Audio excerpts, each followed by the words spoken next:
मुसळधार पावसाच्या पार्श्वभूमीवर मुंबई, पुणे, सातारा, रायगड सारख्या अनेक भागात आज पावसाचा येलो अलर्ट जारी. पश्चिम महाराष्ट्रातही पावसाचा धुमाकूळ. रत्नागिरी जिल्ह्यात पावसाचा जोर कमी. जगबुडी नदी आणि शास्त्री नदी इशारा पातळीवर. साताऱ्याच्या पाटण तालुक्यात सकाळपासून पावसाचा जोर वाढला. पावसामुळे अनेक भागात पाणी साचलं. छोटे बंधारे ओव्हरफ्लो. कोयना धरणाची पाणी पातळी देखील वाढली.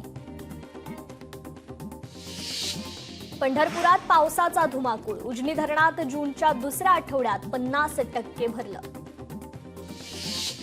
सांगलीच्या तासगाव तालुक्यात गेल्या 4 दिवसांपासून मुसळधार पाऊस. येरळा नदी दुथडी बहरून वाहतीये, तर पूल ओलांडताना वाहून जाणाऱ्या 10 ते 15 मेंढ्यांसह मेंढपाळाला वाचवण्यात यश.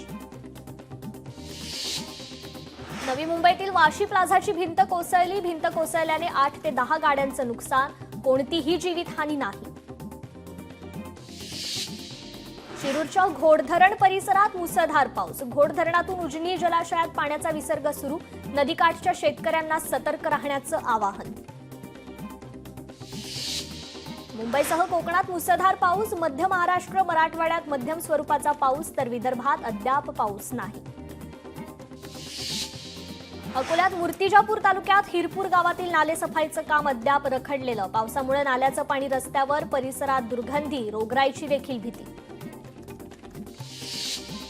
बुलढाण्यात मुसळधार पावसामुळे जिल्हाधिकारी कार्यालय परिसराला तळाचं स्वरूप. नागरिकांना कार्यालयात येण्या-जाण्यासाठी त्रास. पावसामुळे मुंबईतील मध्य रेल्वेवरील वाहतूक विस्कळीत. पावसामुळे 18 लोकल्स रद्द.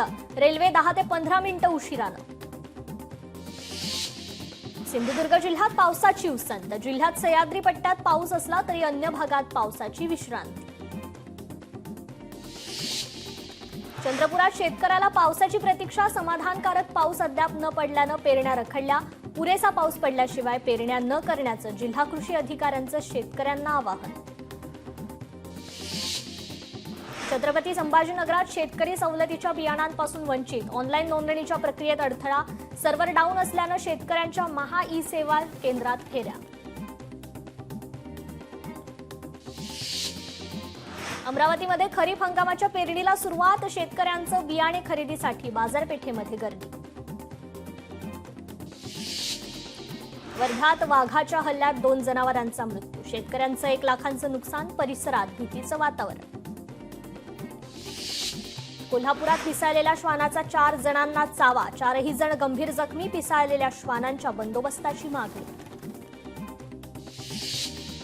बार्शी लातूर राष्ट्रीय महामार्गावर कुसळंब जवळील टोल नाक्यावर दुचाकीला टिप्परची धडक. अपघातात 2घांचा जागेवरच मृत्यू. टिप्पर चालकाविरोधात गुन्हा दाखल.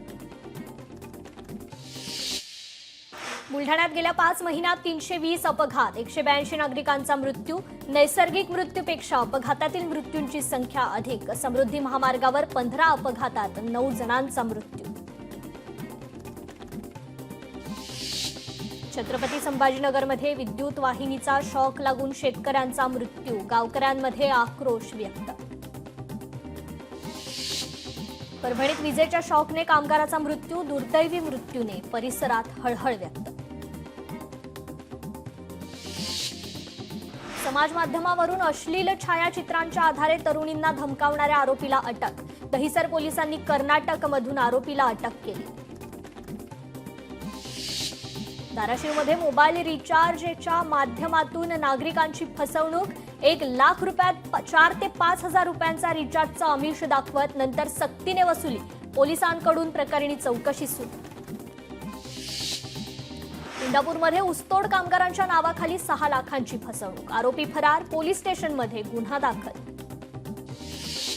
छत्रपती संभाजीनगरात ॲपद्वारे 1,42,000ची फसवणूक. या प्रकरणी पोलीस स्टेशनमध्ये गुन्हा दाखल. कोल्हापुरात जुगार अड्ड्यावर पोलिसांचा छापा. 54,000चा मुद्देमाल जप्त. 4 जणांना अटक. परभणीत घरफोडी करत 50,000 तसेच सोन्या चांदीचे दागिने लंपास. सतत होणाऱ्या चोरीच्या घटनेमुळे नागरिकांमध्ये भीतीचं वातावरण. लोकशाही मराठी ऐका, पहा, जागरूक रहा.